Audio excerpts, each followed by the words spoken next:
Shalom. Siku zilizopita nimeposti video inayohusika na ndoa.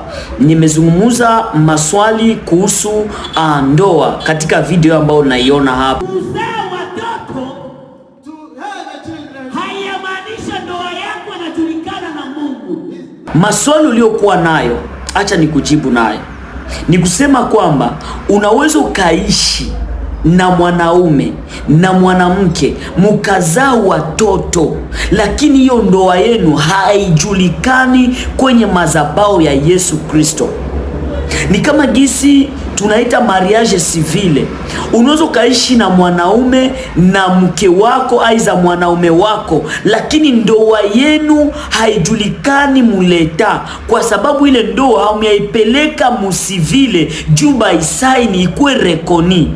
Na ndo gisi pia mariage yenye inajulikana na Biblia ama inajulikana na Mungu ni ile mariage yenye watu wawili waliamua. Kumbuka, ndoa ni makubaliano ya watu wawili, wameamua kwamba acha na sisi twende tusaini ndoa yetu kwenye madhabahu ya Yesu Kristo.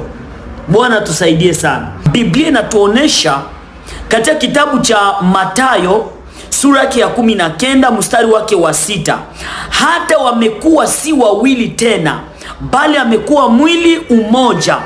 Aliyewaunganisha ni Mungu, mwanadamu asiwatenganishe.